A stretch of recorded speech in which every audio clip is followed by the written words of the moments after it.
The only way to integrate something you've learned is by putting it into action.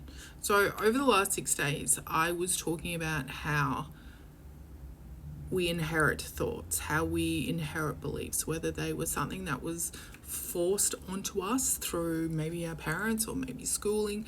Then we have the thoughts and beliefs that we inherited without knowing, and it's only when we were actually faced with something that opposes an idea that we realize, oh, hang on, I had this belief about something. Then we also spoke about how we can start looking at the ways that we operate in our own way. Then we were looking at what our strengths were, how we are really good at doing things, how we can do some things in a way that we know that we're good at and they're things that we enjoy.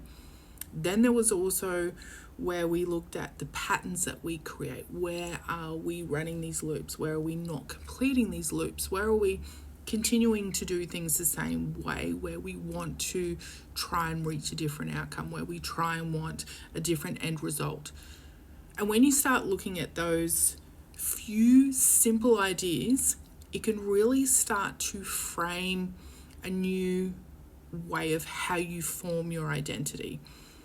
I use these simple and the most basic ideas as part of what I call the mythic part of the way that we create and how I exist and what I teach inside my membership. It's a brand new membership, but the Mythic Intelligent Creator is the first week. This is about the mythic purpose, because I believe that our whole existence is based on a story. It's based on a foundation of ideas and beliefs and thoughts and the way that we create what our story looks like.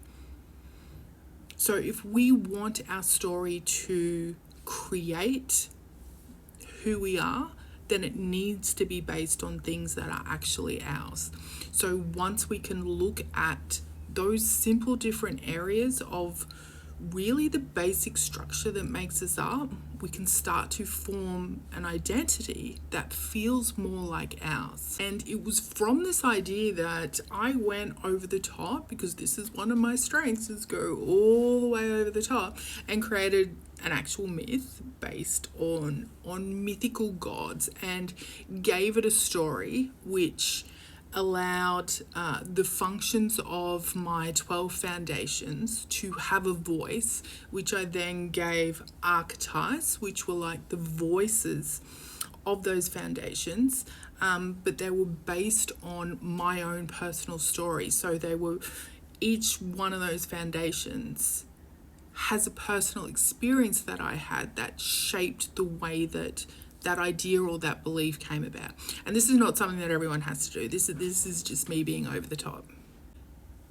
And that was through taking one of the action steps of knowing that I enjoy a good fantasy, knowing that I enjoy a good story, knowing that I don't operate in a simple manner where I can only just create one thing in one way. I have to make it a whole thing that seems complicated, seems excessive and over the top to others, but for me it makes perfect sense. It makes me who's me, me who's me who I am. But it's only because I was able to look at all those different areas, and after everything that I've learned and everything that I've been through, it is the way that our beliefs and our thoughts form how everything else looks. And we allow the tools that we have, which is the most powerful tool, is the way that our body responds to things, to show us whether we like or dislike something. And being in tune with that then allows us to move towards and create the story that we actually want. So being part of this myth idea is not just about creating a myth for you. It's actually creating a story that is yours, a life that is built on who you are and what makes you up and what you believe in and how you want to express.